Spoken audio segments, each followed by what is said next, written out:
Good morning. This is Theo Henderson from Unhoused. I'm here in San Jose, California. And the reason I'm here in San Jose, California is I was asked to come out here to investigate the unhoused, the houseless situation here. I went twice to San Luis Obispo to look at some situations there, and I have been covering Los Angeles, California. And it is my aim at Unhoused is to expand the viewpoint of what houselessness is all over the country and all over the world. So this is the first of many series that I'm going to be in other places to examine the realities of houselessness and where the cities and basically the world looks at the unhoused community and how they treat them. So behind me is a very tranquil, a very beautiful background. But if you take a step 1, 2, 3, 4, 5, you will see behind me that there is a different reality.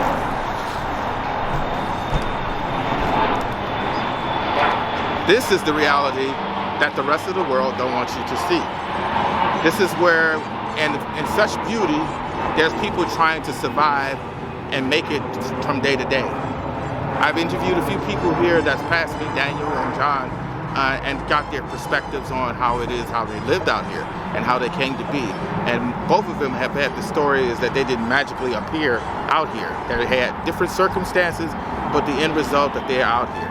From criminalization, and they both have in common, as well as how they have discarded our houseless community, our vulnerable community, our disabled community, and unfortunately people that have been released from the penal system and how they treat them as well. As a society, we have a lot of work to do and a lot to unpack in how we view people, and this way in our viewpoint of always criminalizing it. We've allowed our city council members to run roughshod without checks and balances and without accountability. And thus they have become the criminals that they proclaim to be against. This is Theo Henderson from Unhoused, and I hope we learn and we again meet in the light of understanding today.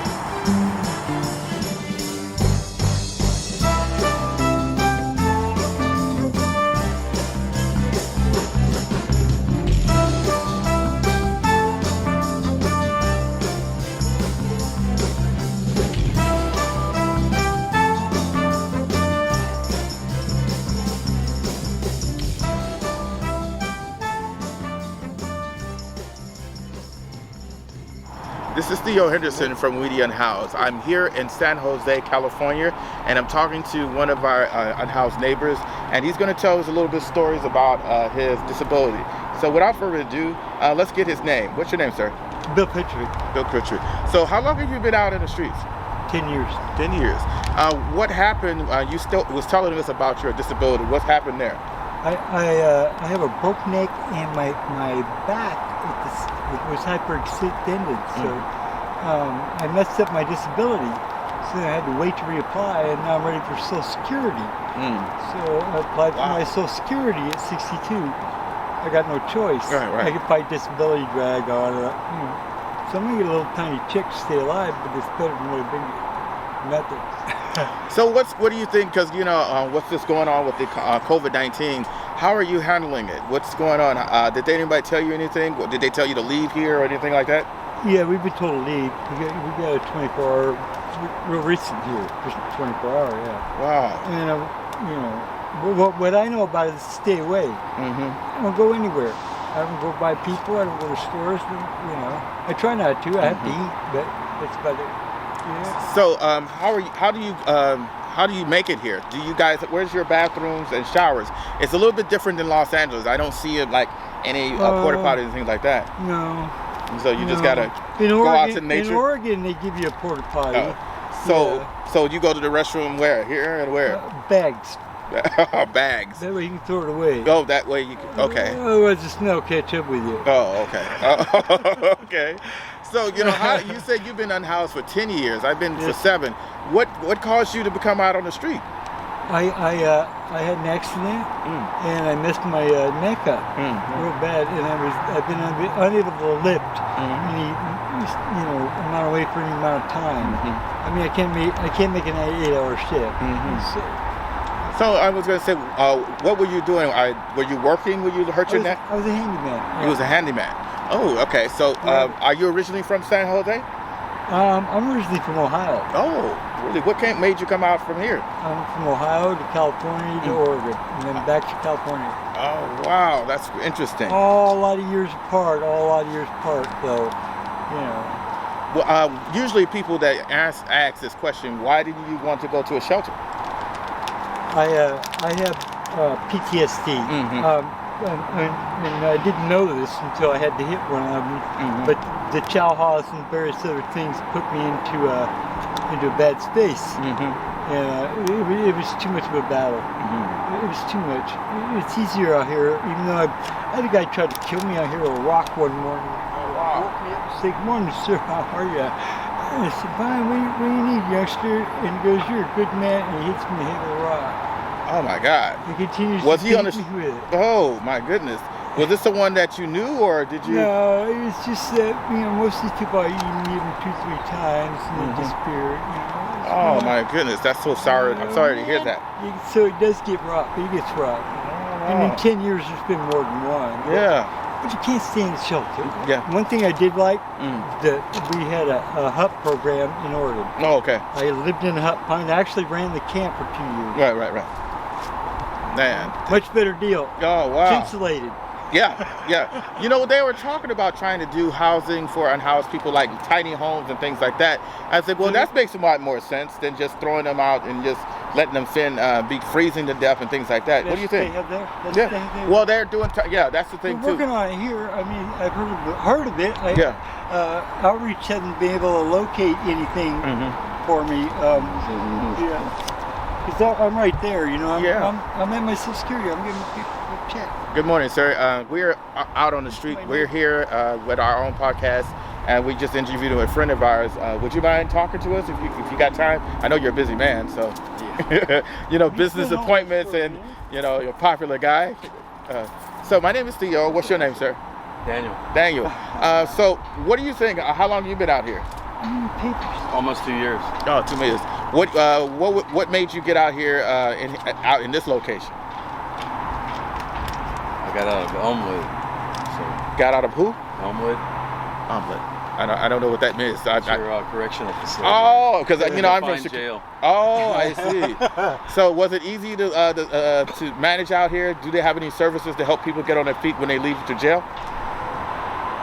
Sort of. Oh, okay. Yeah. So you came to this community, and how are you handling the COVID-19? Fine. Yeah. Okay. We were just talking about what measures do you take to keep yourself safe? Because people think that unhoused people have COVID-19. None. I really don't take any measures. Valley Med tested us twice. Oh, okay. Yeah. So you have taken measures. You made sure you get tested. Pick me up. Yeah, really. I said, "Well, what happened?" She goes, "I'll give you a motel room." I go, "Well, give it to me then." Yeah. They had Project Room Key. Yeah. I'll be sick for a week if I get to lay down in bed. What other predators? Because I've got the ones in human predators. Oh, okay. Because I know where we're in Los Angeles, we have those too. So it's one of the things that's very scary.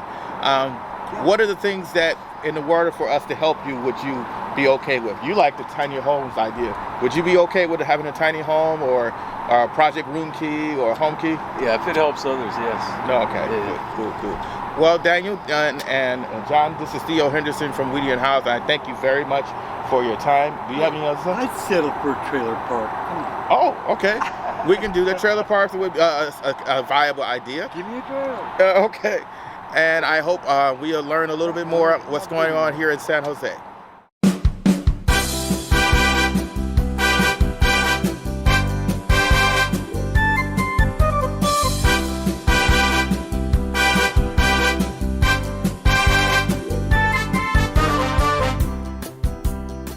Lydia Ramos, one of the NIMBYs, claims that there are resources out there for the unhoused and for the unhoused to come to claim housing during COVID-19, that it didn't sit well with her. On other news, on December 1st, 2020, Councilmember Joe Boscano got his anti-unhoused ordinance sentiment passed, with 13 council members approving the resumption of care sweeps. As the earlier episode, I have pointed out how hostile Joe Boscino is toward the unhoused community in that area, how he is a former police officer, and he has a very negative and very hostile view of the unhoused community.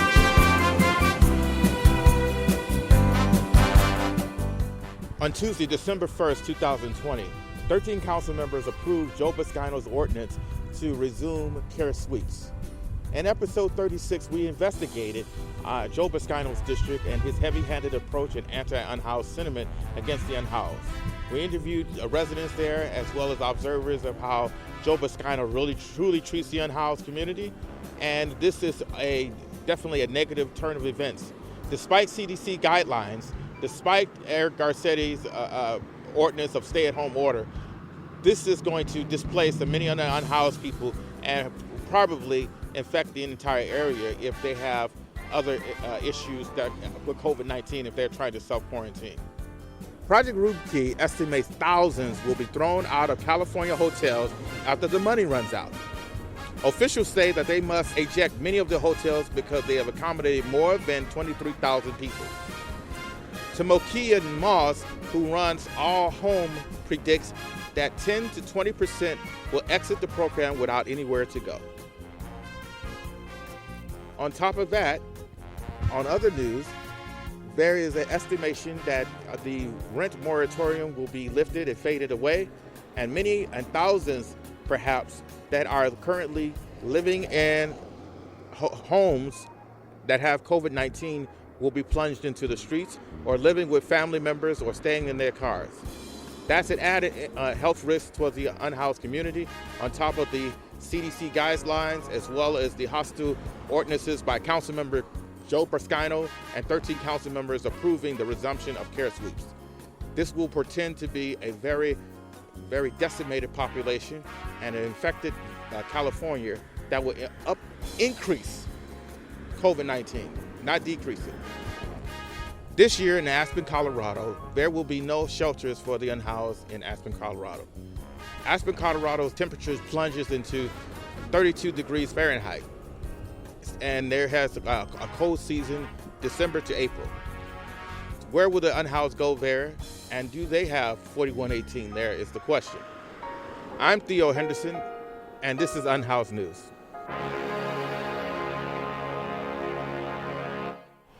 This is Theo Henderson from Woody Unhoused, and we are slumming.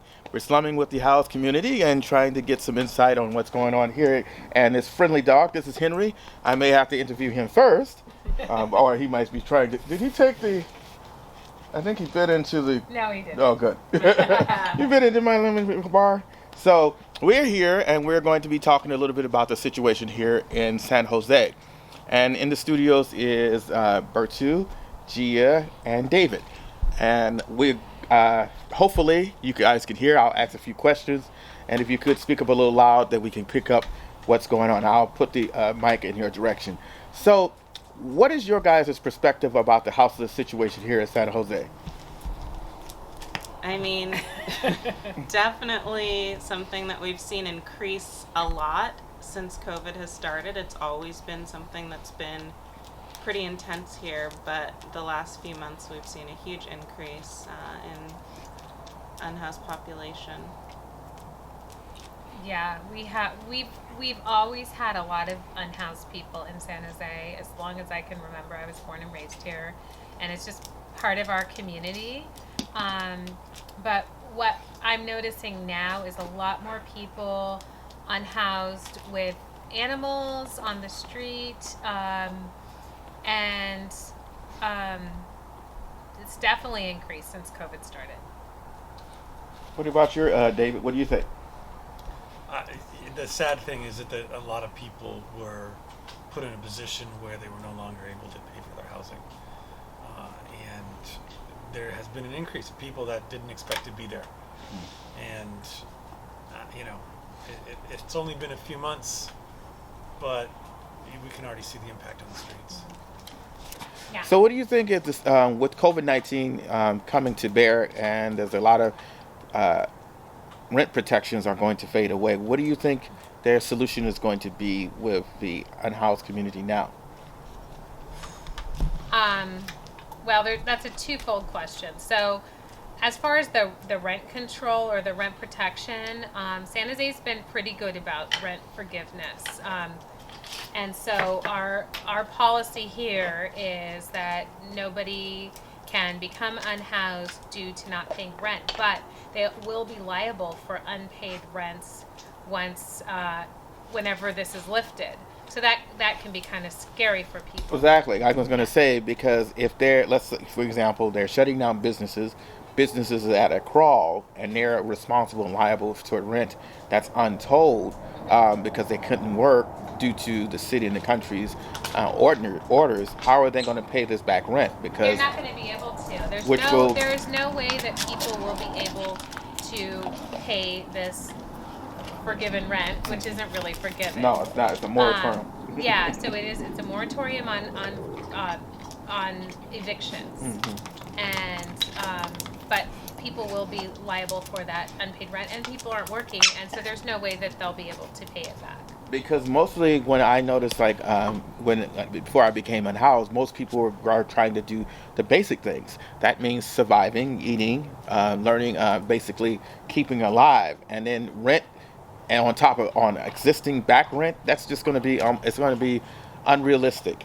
It So absolutely is unrealistic. There's two ways to think about it, and unfortunately, the people renting are not always people that have a job either, right? It could be a grandmother, and that's what they're living off of, and they've got a 4-flat, and they've got 4 renters in there, and that's what this grandmother lives off of, and they're not receiving rent, and they can't pay for their own food as well. And so it's a really difficult problem in that respect, and I think there should be some way to negotiate with larger corporations that own large buildings to help those kinds of people, and hopefully that's what's going on. I don't have visibility to that, but it's not an easy problem to solve.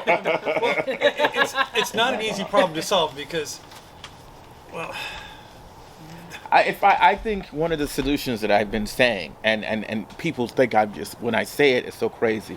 We have to face reality, because when in the stages of grief of like a life-changing illness or something, we're in denial. But we're past that now. We are in a COVID-19. Businesses, tenants, and people in general are in some facet of way are being affected by COVID-19. And so, I know the Republicans are going to probably go into in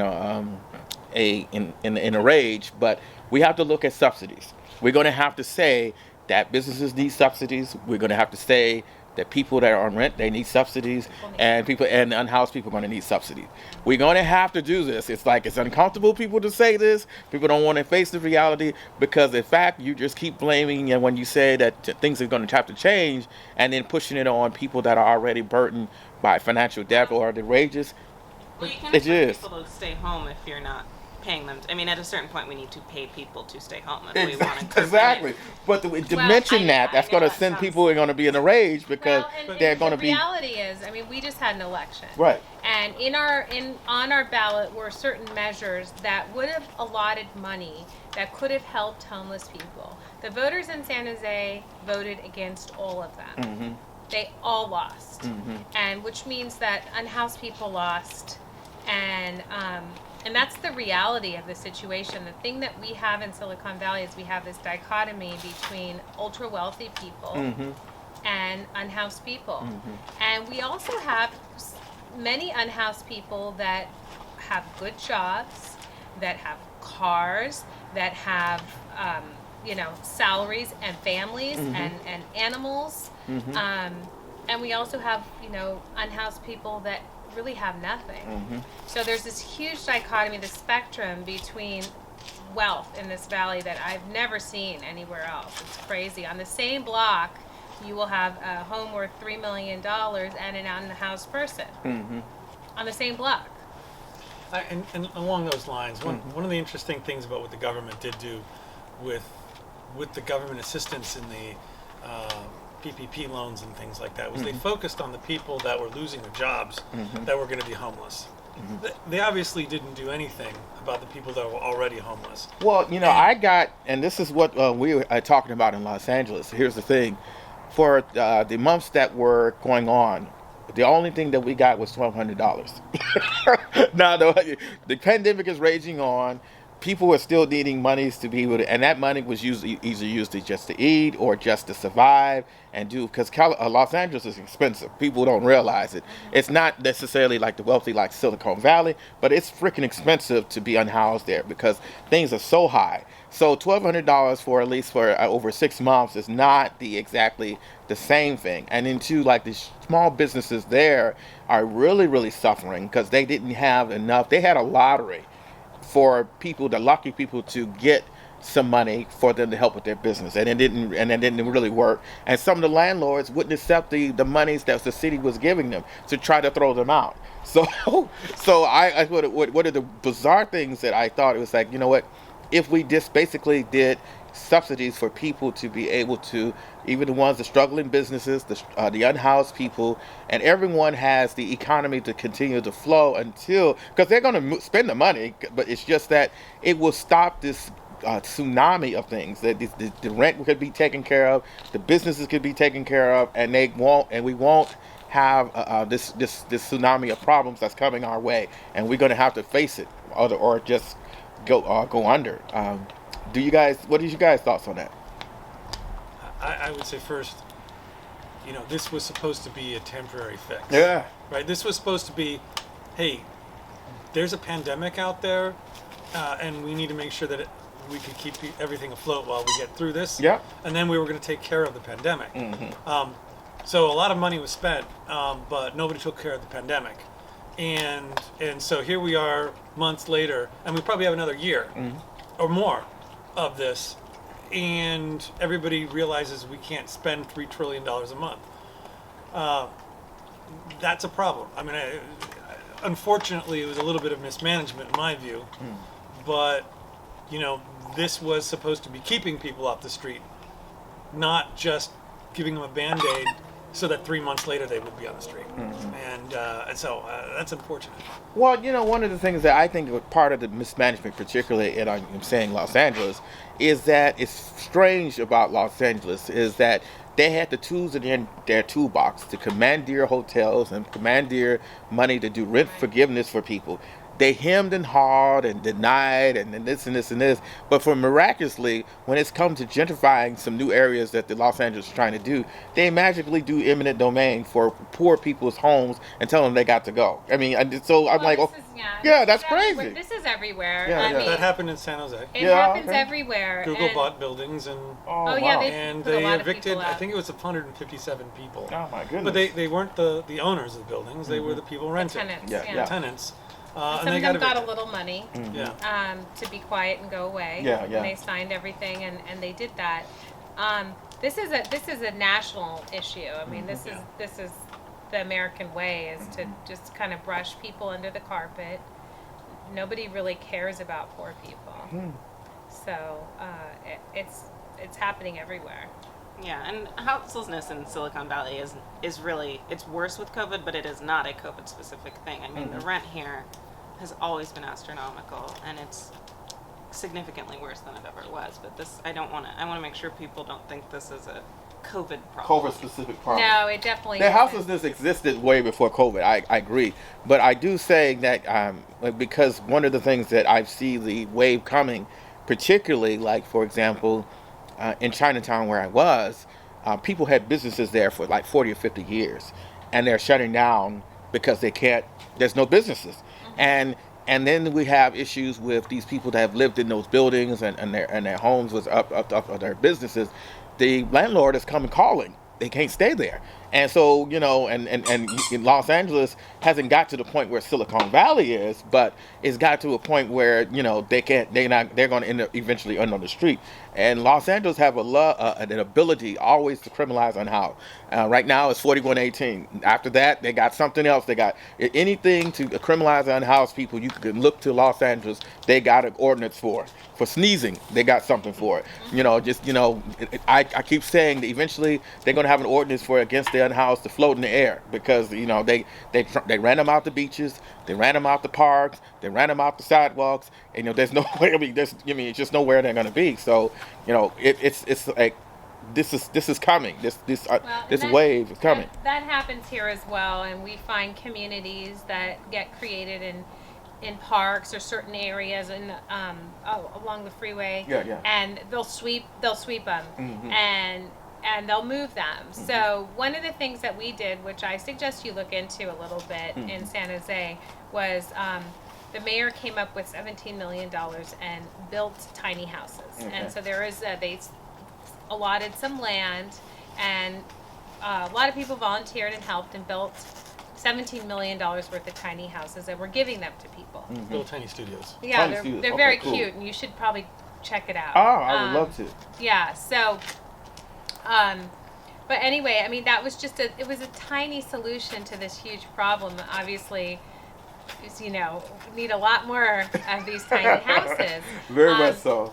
One of the things I had mentioned before that I think is interesting is that we've had people come up with some decent solutions, like getting houses in neighborhoods where homeless people could live and use the space. Laundry, showers, barbecues, just a nice huge. There was one in particular off of 13th Street that was a mansion that we had the funding for to put people in. And the neighbors just all band together and shut it down. And the reality is there are unhoused people on the street anyway, so why not have them in a house? And to me it seems much better than, but for whatever reason the neighbors just decided they didn't, so we don't want them here. We don't want them to come to our street. Do you guys have, what is your guys' ordinances against unhoused people? Because again, do you guys have ordinances? I actually don't know. That's what appeals. Yeah, because I'm just curious because I don't hear the numbers brandied out. Like for example, I don't know if you've seen like in Los Angeles, they got these big signs all on the poles and things like that. They make it very clear that they don't want unhoused people. That's the difference with San Jose. You don't see those kind of things. It's like it was very weird. It's very telling. It's a part of our community and our lives. Yeah. And I think It's a part of our culture going back decades. I mean, we've always to be honest, there's always been a homeless community here.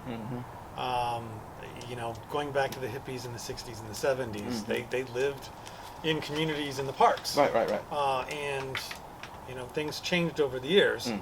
But there's certainly always been that kind of community here as a positive thing, not a negative thing. I think there's a different attitude here. definitely Maybe not a huge difference, but at least different than LA. Yeah, about definitely.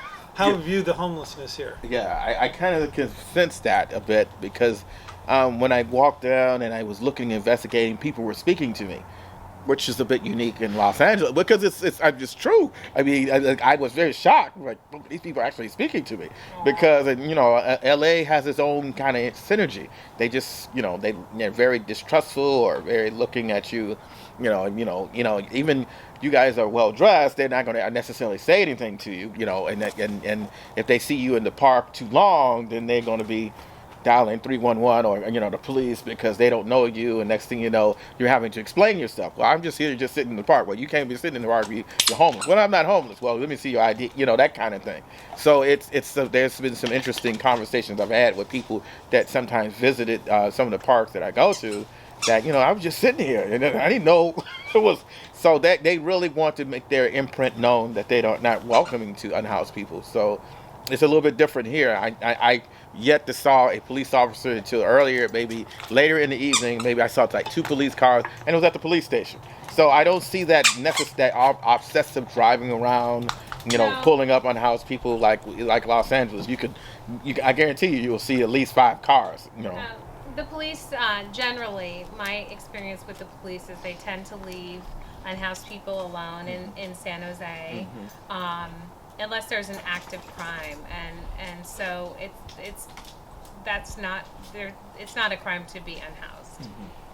So, And they truly embrace that. Whereas, like in Los Angeles, they just use that as double speak. It's not a crime to be unhoused, but here's 311 if you see unhoused people in your neighborhood.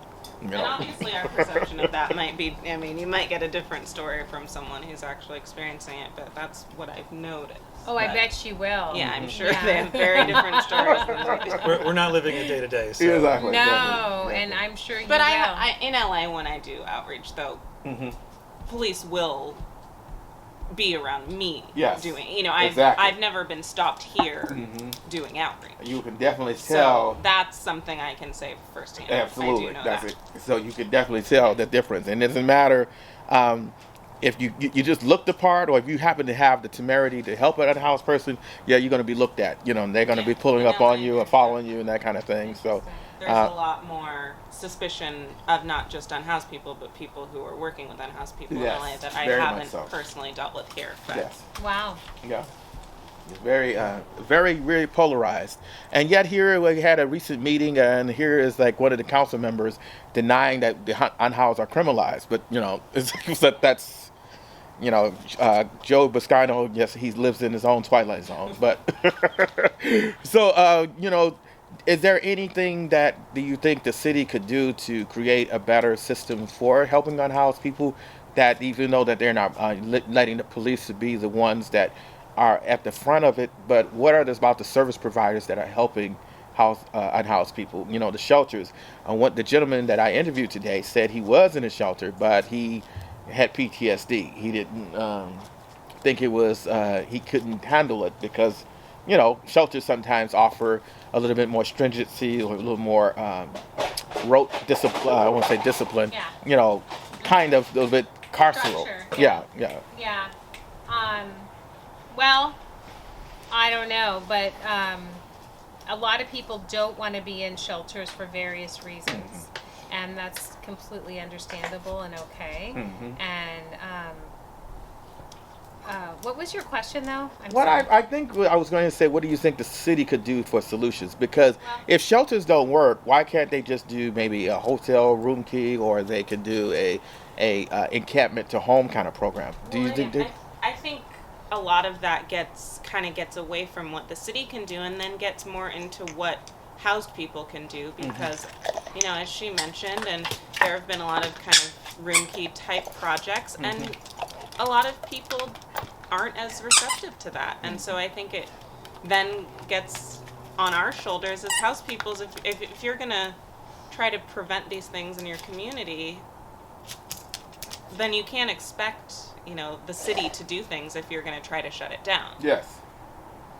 So Right. it really just gets to kind of stopping NIMBYs from doing their thing. Well, Yeah. I think also to answer your question, we've got a little Discovery Channel going on here. Yeah.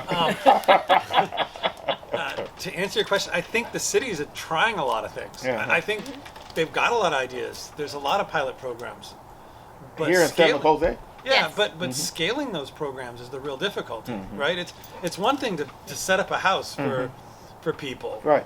in one community. There's another to handle the vast number of people that need it, and we need thousands of them, Of course. right?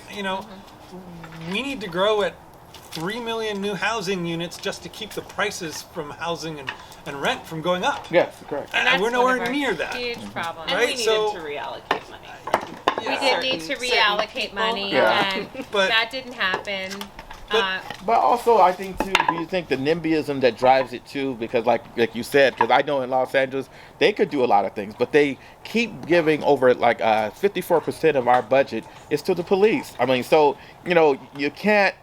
When people keep complaining about trying to get it changed, and then you keep throwing money at police officers, and nobody else get any money, maybe That's because the voters believe that this problem should just disappear, and they believe that police can make it disappear.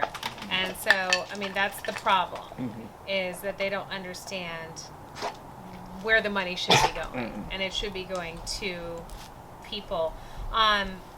We have one hotel actually on the Alameda where they do allow people to go in and shower when between room cleanings and things. Right. But that's just few and far between, and of course most people don't want to let their businesses be used by unhoused people. Another thing too is like I was just one of the gentlemen was telling me is that it's very difficult to leave your belongings because, like today, one of the residents was afraid that it's going to get thrown in the trash. So you don't want to take a chance and go to this thing and come back, and now you got to start off. Everything's gone. Yeah, yeah. So that's a very That's one of the biggest problems when you have all your possessions with you. Is you don't have the flexibility to even go look for a job, Yes. or to go to an interview, or Right, to right. go take a shower, or to go do any of the things that you would want to do. We had an unhoused man living here with us for a while, and he was just excited because he could leave his stuff here. yes. And he left his stuff here and went and did some errands, and he was thrilled about that.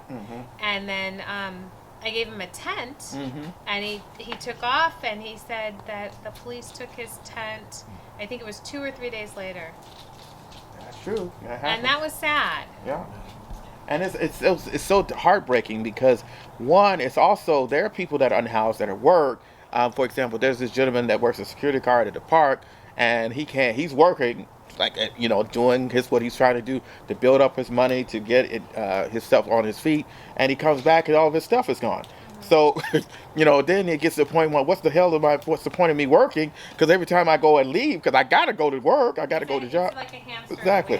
wheel. I'm going to keep losing my things. So what's the point of it? And so that's another thing. When you keep using police as the arm to criminalize people, they're not, people lose hope. People get frustrated, and it's like, it's only natural. I can tell you how many times I've lost my medicines because I went to go to a doctor's appointment, or I went to hustle to try to get on a housing list, or go see a caseworker, and I come back, all my stuff is gone. Or someone has stolen it, and then now I got to stress out because I'm like, I don't know what I'm going to do. Now I got to go save money that I thought I had. I was going to put money on for this. Now I got to go back and go and do the whole damn thing over again. So it's like it's very, very stressful to do that over a period of time, constantly. So I also had on my TikTok, it's a social media program I had the 60-gallon challenge. Special enforcement zones, 4118. These are measures that are used by the city and the police as NIMBYs to displace the unhoused community. And I've been trying to get house people to do it. And what the 60-gallon challenge is afraid. Yes, well, you need to. I better not be pouring 60 gallons of water on No. it. A little more exciting, a little more fun. They use it at the opportune time of early morning and to displace the unhoused community under 10 minutes to place all their belongings in a garbage bag. You're not allowed to get anything else after that 10 minutes. Your mission at We the Unhoused, if you choose to accept it, is to use a 60-gallon bag. Put your belongings in, or your family members' belongings in under 10 minutes, and they'll show this on TikTok and with the contents of it out of the bag. So, for example, you guys have a lovely home. I'm just gonna go ahead and say they will not be. We will. There's no way. No way. Well, okay. So I'm going to say it. So you bring a 60-gallon garbage bag. You get up at 5 in the morning, and you have 10 minutes to put all your belongings that you hold important into that bag. And then after the 10 minutes that you open up, you show the camera of the things that you were able to put in a bag for 10 minutes. After that, the rest of you have all your belongings goes into the trash. So that's what they do in Los Angeles. You have 10 minutes. Here's your garbage bag. Put all your belongings in there, and after that, and then you for example, we've got people got their medication or their family's ashes, or like the woman had her dead infant ashes and things like that. She was waiting when she got it home to put on a mantle and things. They throw it in the trash. All those kind of things happens, and I want the more and more house community members to know that this is a reality that many are really oblivious to. So what you got? I was oblivious to that, and that is devastating to me. So I was trying to find the people to do the 60-gallon challenge just to see the trauma that goes with it, because I don't know if someone runs up into you at 6 o'clock or 5 o'clock in the morning, hey, bam, let's get going, hurry up, you're taking too long, you're panicking and you're remembering this, and once you're finished, then someone comes up and put a yellow tape past your stuff, and if you forget something and you want to beg to get them there, if you go over that tape, then you get arrested. So that's another thing too. Now you become charged with theft or interfering with the city employee that's taking your stuff, that's just literally your stuff, legal your stuff, while they put it in the trash can. So that's the 60-gallon bag challenge. So I don't know if I'd be able to do that, but what I can do is, He could do it. find out whether or not that goes on here, yeah. and voice my opinion that it shouldn't go on here. Absolutely, that's one of the that's an excellent way of looking at it and bringing attention to it to other people, because many people are not aware of that, and that's an excellent thing. That's one of the whole ideas of why I did it. I think, and a lot of people have came to me and contacted me and said, "Wow, I didn't know this was going on. Oh my God, this is horrible." So that's one of the things that I hope we Unhoused continue to do, to open up and knock on the light of understanding to people. So you guys have been very gracious. Just to give a plug out, I love their pizza. The soup is to die for, and the lemon bar. I have to be low key and keeping my eye on 2 interval loafers, because I was trying to hustle to get those, because I love sweets. So I want to thank you guys for the graciousness of inviting me over for your lovely dinner, and I hope my rest of my guests we again meet in the light of understanding.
This is Theo Henderson from We Unhoused, and I have been here in San Jose investigating the unhoused and the homeless crisis here.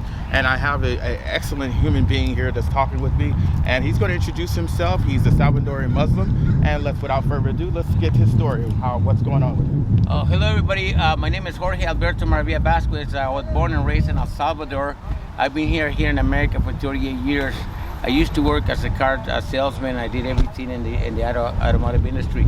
But due to alcohol addictions, I got 2 DUIs about 10 years ago, 2010, and then ended up homeless. Great experience because being with other people, you meet all kinds of people, all kinds of stories. My story is that I love God almost everything. I have found out that I don't need no material things to live with it, that I can have everything that I have and I'll be unhappy. So when I didn't have anything, that God took whatever happens to my life that I, due to my addiction of alcohol and drugs, due to the 2 DUIs, I got on the streets, no job, just lost everything, my savings. Obviously, my life was a wreck. I was out of control. And I was searching for a God, and I was met a God or this higher power that everybody talked. That God is love, that God is everything. And I said, "Where are you?" So I was angry at God because I didn't understand what is God. I think God is everything, and we all God. I mean, it's very, very, very. That's why we sometimes we call it mystery when we get into the sacred books, like the Holy Torah, the first 5 books of the Bible. Okay, then we go back to the Holy Quran and then the Holy Bible and all those kind of merging that all become one to the Creator. Okay, so my story right now, going back to the housing, is that I got housing and then I got a case with my girlfriend, domestic violence, and then after that I turned my life and I was unhoused for like 3 years, and then they pressed me to get a place. I got a place, but the place wasn't painted. So therefore, right there, I got some kind of skin disorder. I went to the hospital and they misdiagnosed me there with rush. They gave me the wrong medicine. I took it. 2 weeks ago, I go back to the hospital and then they find out that it was a case of the scabies. And then the treatment wasn't done right at the beginning. So I've been dealing with that for the last 36 months, but I'm almost there. So it's all good. It's been a great experience. I don't wish it up to my worst enemy. But going back to housing, I told them, look, since I know jail construction and I know most of it, everything that you want to talk to me and speak about, okay, you by law need to paint this place. Then you want to get rid of me after 3 years that we can get housing. That's not my problem. They want to have affordable housing in San Jose. Okay? So $1,900 for maybe 750 square feet. It was really small and old. And around the plumbing didn't work. It was moldy. I took paint. I took pictures of all that. I reported to people they know. So I got all this witness and everything like that. So what they press on it is that I'm a green carder, like I mentioned to you guys before. I'm from El Salvador. So they start pressing for my green card, And I said, look, I've been through 8 case managers, and they say if I'm not traveling, and it's not an immigration attorney that has to put a hold in my my green card, then I'm free to get all the benefits that I do. So, I mean, I don't know who you think you're dealing with. So we went back and forth. It was basically like a legal battle with everything female. You know what I mean? So, and it's all good. So I ended up being sick in the streets, and then where I was renting from, they got there 4 years ago. He left me homeless. He took my van first. He moved it out of the place. He said that he needed a parking space to put his cars there. He didn't have a right to. I did. We rent for him too. I ran a group called Bienestar for Alcoholic Anonymous, and we've been around here for 31 years, and I was there for 10.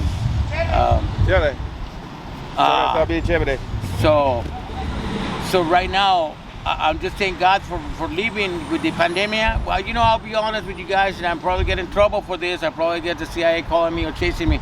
It's a pandemic because the people that really go into the internet just to investigate. And I want to thank you, brothers and brothers, for coming in here to put a voice to the homeless. We, the homeless here in San Jose, need a voice. I want to be that voice. I want to be the voice because there's nothing you can tell me. I had to live in the creek. I had to live underneath the bridges. I had to live all over. I had to live in little churches, what we call it. What the lady did, they serve themselves. There's not the people that want to serve themselves. The lady got even the toilet paper in the garage, and she got embezzled. Over there because she was crooked. The lady was running the place with us. Okay, the other guy. That was helping the unhoused. She was the director of the shelter. And she was taking these supplies for her own personal gain. Yeah, all of it. And then all the money and everything, all the help that went there, the clothes and everything, they were stealing it. And so the thing that helps the unhoused people when they say that shelters and that this place is shut down because the staff was crooked. Yeah, big time. And it's on the paper. You can research that. I did go back to Little Church about 2 years ago. Okay. And then see, I can speak to about that. So now we're talking about the pandemic. And now they want to get the rules all up, and now the Democrats have won the presidency. So far, it's argumentative, but I told Trump, I'm a Trump supporter just because he's a good manager, just so he is. He's into the interest of everybody. Okay? Interesting. But yeah, I don't want to be political about it. It's just the way that I live, how he said, as an American, I consider myself an American living here 38 years. I pay my taxes. I'm grandpa here. I got 3 beautiful children. I have Jennifer Rose, my oldest. She cuts hair. She lives in Palm Springs. My boy, he has his own company in Del Rio, Texas. and my daughter that is in San Antonio, Texas. So all this is coming around right now. Downtown City Street Teams is trying to put a voice into the homeless because there's $11 million for the county. Stanley Carter has all the stuff that we're gonna do right now. There's a flyer going on that I might have for you guys that you probably need to know because it has something to do with the homeless. The mayor has at 1618, there's a deal going, a parade, and it has a deal where they have like a guy living in like in a creek, okay? And we're gonna try to promote more into getting affordable housing. They're building, and there's other thing we'll find out where they're building. There's a building here for the homeless. They're gonna build so many people. So all that information, it is right here. You go to City Hall, and they give you all the information for what we want to do. But if you want to come in here, I'm the one that can tell you another thing too. Thank God you got Carlos here. You got two voices. There's God working there. We can, the most thing we can tell. Then I can tell my people on my channel. When I get there, I can tell to my people, and people will know this in El Salvador, and people in Maryland, and people in New York. We want to put a voice in everybody, and just let them know that we are not praying, that we're not submitting to God, that we just want and cry. But we're not saying, why is God doing something in this pandemic? He says, God, that's not God. God said that there's nothing for what He's gonna send when the real time of He come.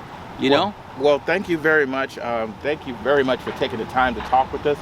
We're going to interview a few other people Love here it. as well. Thank you very much and welcome, brothers. Thank you. We may come back and May the peace of God be upon you. You too. And this is Theo Henderson from Unhoused.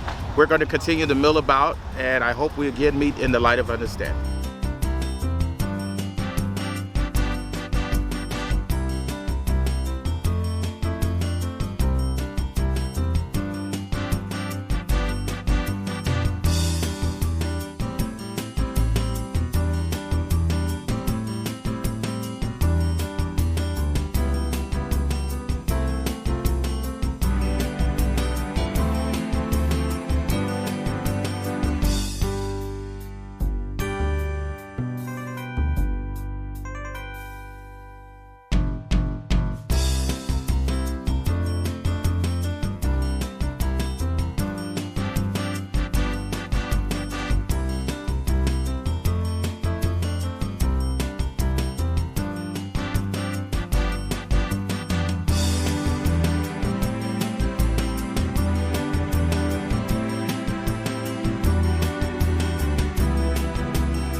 This is Theo Henderson from Unhoused, and I'm here in San Jose, California.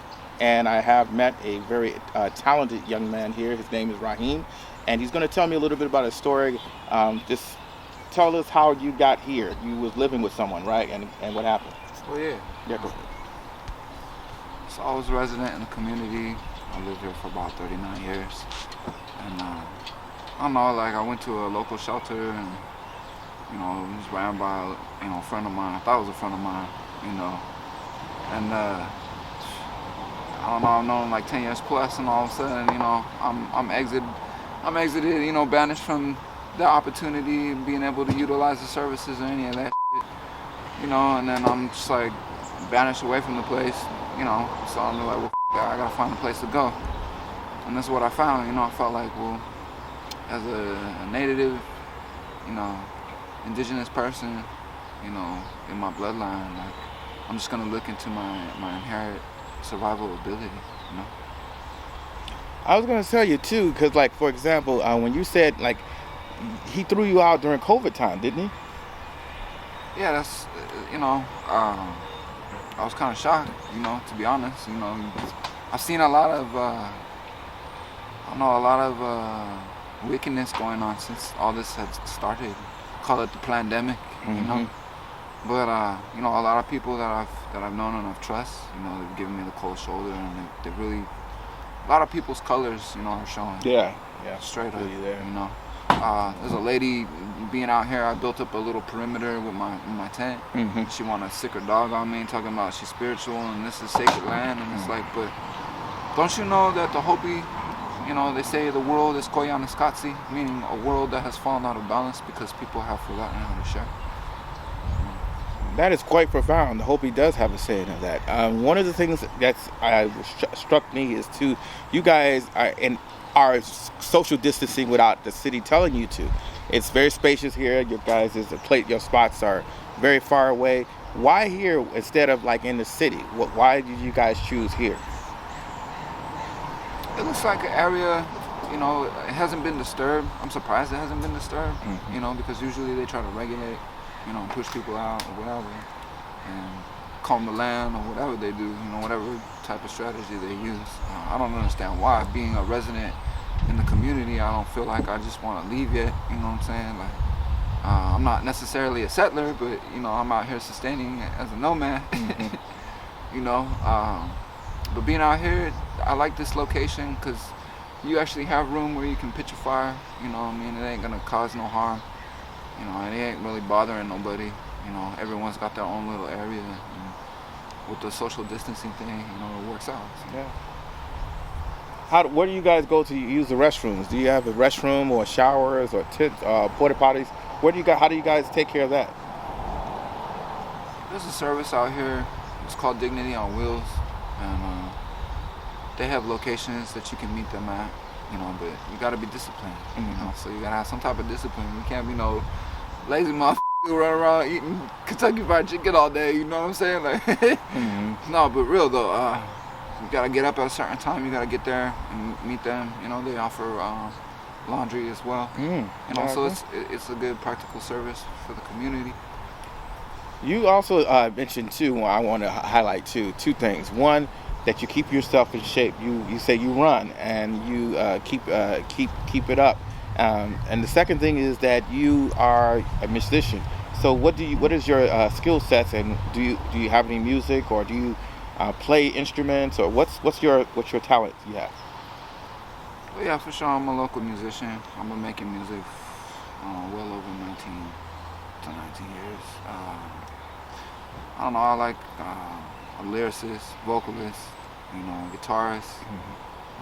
Just kind of well-rounded. You know, I learned how to play the bass and the drums. You know, just try to get into certain instruments. You know, and guitar was one of my favorites.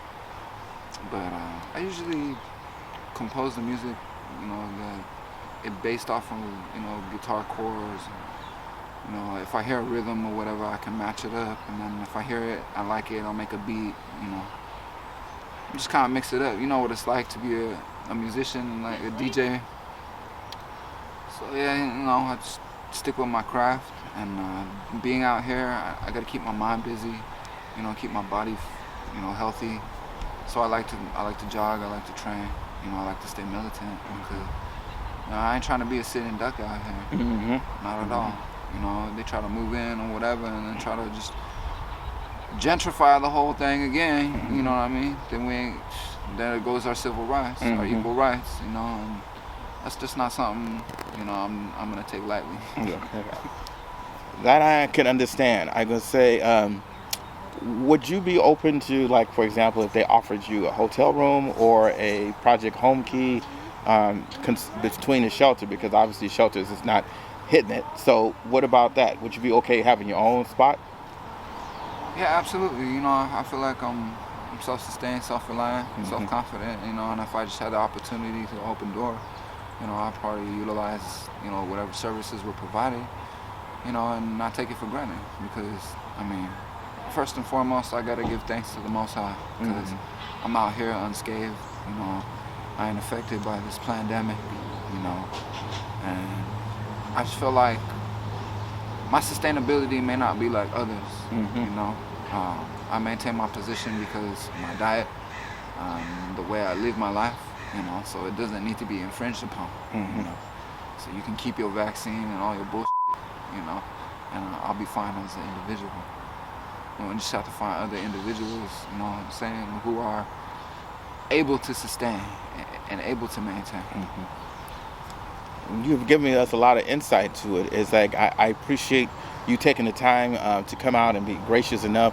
A lot of the Unhoused do the same thing. Where I find they're always at least pleasant, and they have to be the most sane, considering of how people think of we are the most insane. But then we are mostly sane and more giving and much more kinder people than I could say people sometimes that are unhoused. That's not to say all unhoused people are not, but there is this myth that the people that are on the street, we're just crazy or ready to attack at a moment's notice of these kind of things. But this is not true. I'm like, I've gone through several different places and they've been polite to me, been kind, they talk to me. And there's a truck coming up here, and I don't know what's going on here. So it's all right. We can continue. Oh yeah. So I didn't want to. Thought you might have known him. So here's the thing for San Jose. How do you guys survive in the rain? Because it rained yesterday. What happened here?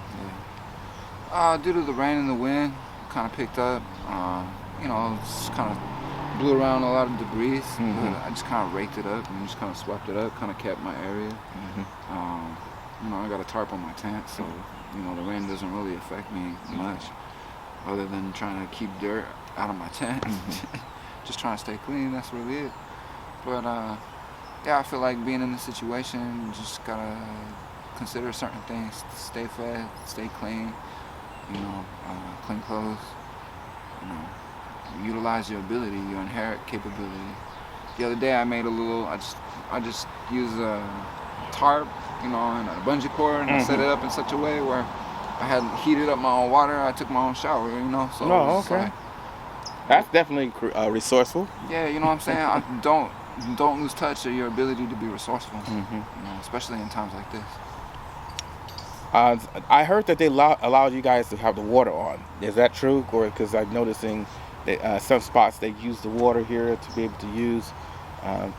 And obviously the city right now is not trying to do a big gentrification move over here because of pandemic. That's really just like nobody's really going to be buying, and then, that's just crazy. So that's not the plan. So apparently that's one of the things. The second thing I'm also noticing, again, the spaciousness of this.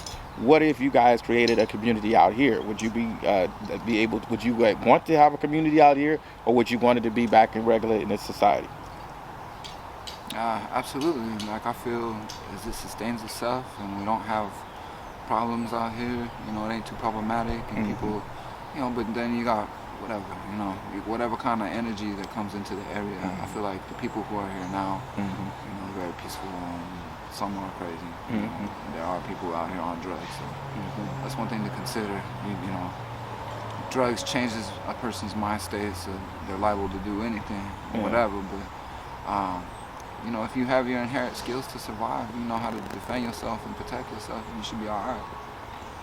Yeah, and substance usage is an issue where some people use it to cope with the stress of living out here too. So we have to understand that. The second thing we also have to understand is that even them, they need help. They need a place where they can be able to get well. You can get well out here, but you're still on the street. So why not take care of two birds with one stone? Get them well, get them up here, and then it's like, for example, there are people that are disabled. They just, they keep as healthy as they possibly can, but they cannot. It just won't be able to make the necessary things like some able-bodied or some very virile people can do. So that's just all types of realities that I'm starting to see that goes on out here. And one of the things I love to say is that you never know what talents that many of these people out here have. They may not be able to be a singer, but they may be able to cook. Like this, I just saw a woman come over here with a meal to feed somebody. They might be able to handyman, like the gentleman that we just interviewed. So there's several different ways people have contribute and have value. They find things to find harmony back into who their inner selves. And I think sometimes capitalism steals from that and robs and takes that soul that we believe that we should be everybody out on the street should just get a job. That's not the issue here. There's a lot of things that go on behind the scenes that we need to delve deeper in. And with that said, I really thank you for your time, Raheem. This is Theo Henderson from Unhoused. Is it okay if we come back and visit you sometime? Yeah, absolutely. You guys are welcome. Thank you very much. We may bring some food too, because I'm a foodie, so. That's cool. Yeah, for sure. I ain't tripping. All right. So this is Theo Henderson from Unhoused. I thank you all for listening, and may we again meet in the light of understanding.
this is Theo Henderson from Unhoused. We're currently here in San Jose, California, and I've been covering the beat on Los Angeles of the houseless or the unhoused community there, but now I'm looking at the unhoused community here. We have a gentleman here in the studios that's been, I believe you said you've been out here for 32 years? Yeah, I'm Morgan David Sandoval Sr., and I'm 64 years old. And after my divorce, I went to the streets, and then I never went away, and I was there for 32 years until my worker, I got a county worker, and then finally it took him a year and a little bit over a year to convince me to come to apartments right down there. It's called the Villa at the Park, and there's a brand new place and everything like that. And so I'm giving it a go, and I signed a 3-year stitch, so I'm in it for the 3 years. So how did you come out here for 32 years? You just said you was incarcerated, or? Yeah, I got divorced, and I had a good job and everything with HP and all that. So I worked on. I told my wife, okay, you just keep the apartment and the house, and I'll go, find somewhere else. And so I did that, and it went along like that. And then I got so used to being on the streets, and like I said, I'm not afraid of anybody. And I mean, they're big. They can beat me up. They beat me up a hell of a lot of times. I almost got killed by an Aryan brother when I was living with my daughter, Modesta. Wow. Yeah. What happened there? How did that? I was picking up recyclables. That's my thing, because I got to keep Mother Nature, because Mother Nature is she's running out of everything, man. We're sucking her dry. And so anyway, I was getting all this recyclables, and I can hear it. It's a small little parking lot, and it's like I can hear the car. And I go, that doesn't seem right. And I looked over, and this guy's behind the steering wheel like that, and giving me the filthiest looks. I'm going, oh shit. And so he took off, and the next thing I know, I just dropped and I jumped up as high as I could, and I hit the top of the hood, and then slammed into his windshield, busted that, and then he slammed on the brakes, and the witnesses said that I flew maybe about 20 to 25 feet in the air.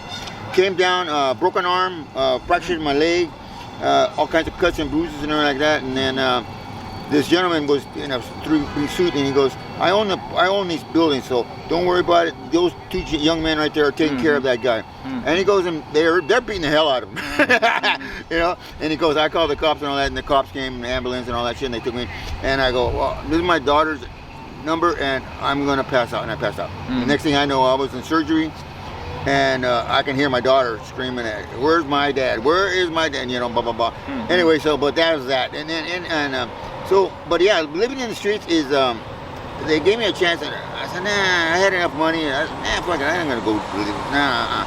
So I started living in the street. I was on 10th Street, and I had one whole block. It was my own. I'm a pack rat, so I had collected all and selling stuff.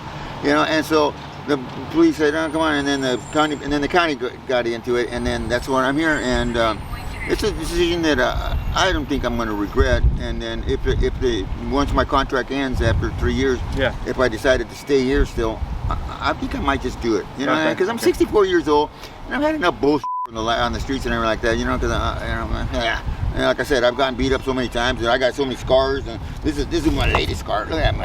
How did that happen? Three Mexican nationals.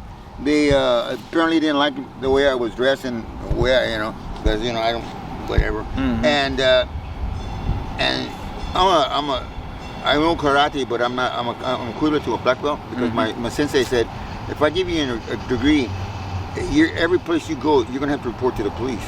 I go, oh. Well, I don't want to do that. He goes, that's what I'm saying. Missed the last week of the class. I go, okay. So I did. I went back to him and everything. Him and his wife, they're going to get married, and he's from Hawaii. And so anyway, that was that. And then, I got in here, and it's been working out. I mean, the first 6 months and everything, it was kind of rough because I wasn't used to house rules and all that kind of shit. I mean, prison rule, or the county. I was in prison for a little bit less than 6 months. You know that California has a verbal assault law? No, I don't. Yeah. Why was you in the jail for 6 months? I was going to go to prison. I was in prison for 6 months because California has a verbal assault law. What does that mean? If you cuss out somebody and they hear it and somebody records it, they can use that against you. And I was at a VTA stop.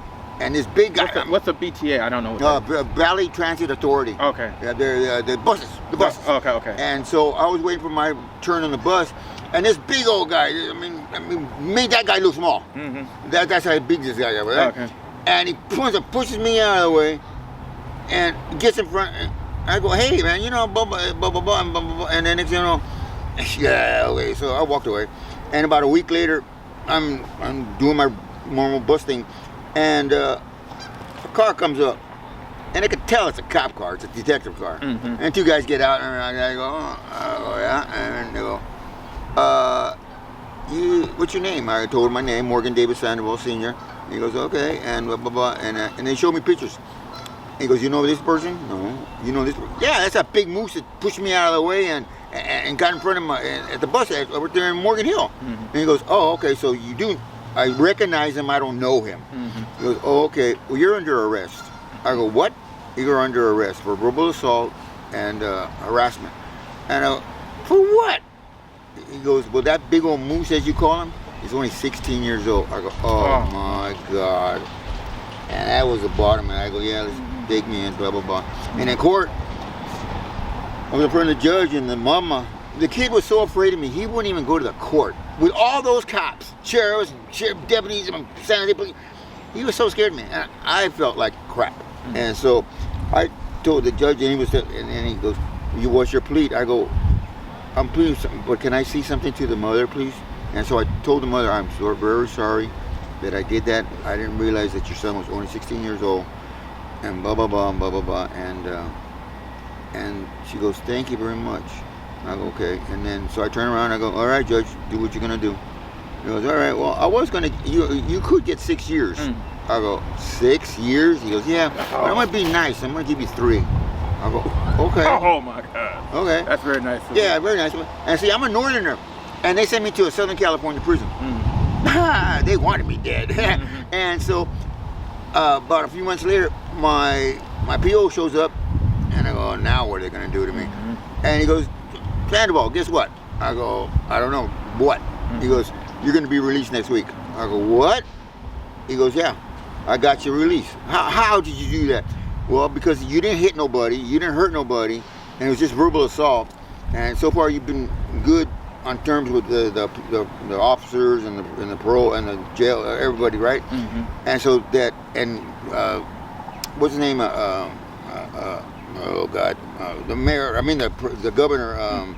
He said, well, they're overcrowded because they're getting prisoners from out of state because California makes more money off the prisoners. Okay. Oh yeah, they make a fortune. That's why we got more prisons here in Santa Clara County than anywhere else. That explains the criminalization of unhoused people. You got that right. I mean, hey, you know, talk about that. You know, I mean, and this county literally makes a fortune off of off of that, and so and then the upper state makes a fortune off the prisons. Okay. So we get prisoners all the way from New York.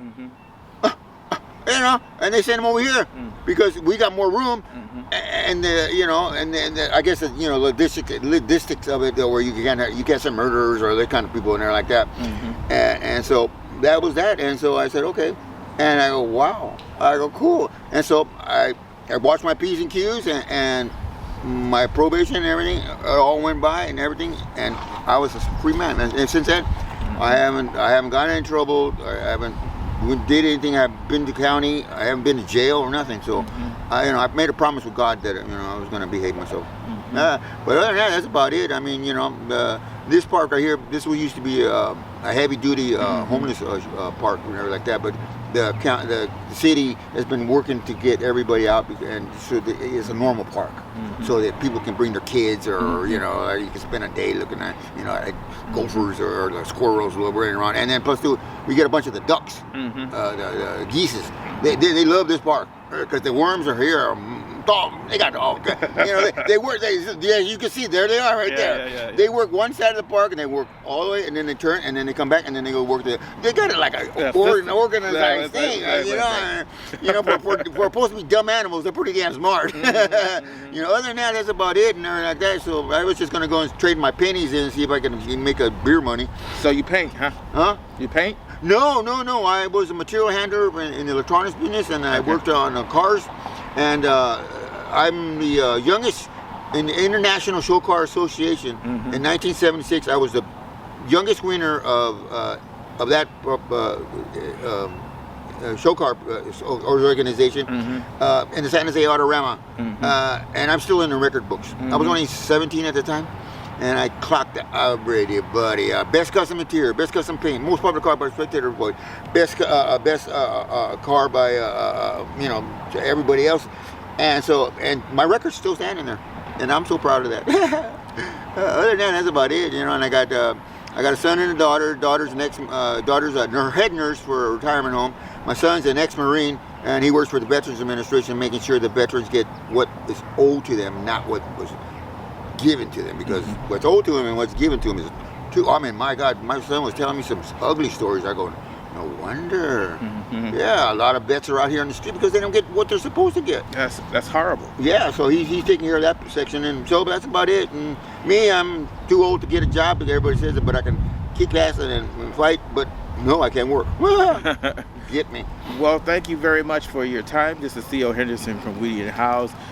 We're going to come back to San Jose again to hopefully we can check up on you. Oh yeah, hey, just go to the Villas and Park. Yes. You'll find me. Yes. Yeah. And I thank you all for listening, and hopefully we'll meet again in the light of understanding.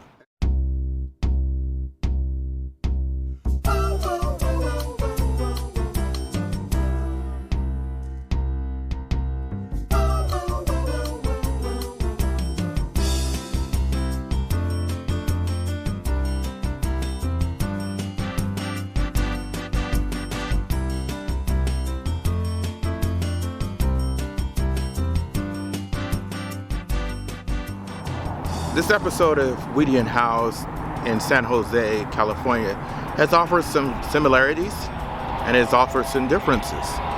The most similarities is one on how people would try to adapt in any circumstance, no matter where you're in Los Angeles or San Jose. The differences is some of the nuances there. In San Jose, they have worked successfully in trying to make unhoused people disappear. Los Angeles, California is too densely populated, and it's going to be impossible to force people to disappear. San Jose's wealth has made them have a sense of fake concern, and long as they're not seen in the downtown proper, then they can try to coexist to a certain degree. The first guest I interviewed today stated that they had a 24-hour notice during COVID to extricate it. So tomorrow he may not be at the same location. So that is something that they have in common in San Jose and Los Angeles. So unhoused people also have a sense of kindness that seems to be transmitting from Los Angeles to San Jose. And there's some people here that want to do something and want to make some changes. That's something that's also here in San Jose. So in the long and short of it is that houselessness is here to stay in some respect, is how we treat our unhoused neighbors. This is Theo Henderson from Unhoused. I thank you all for listening, and I hope we again meet in the light of understanding.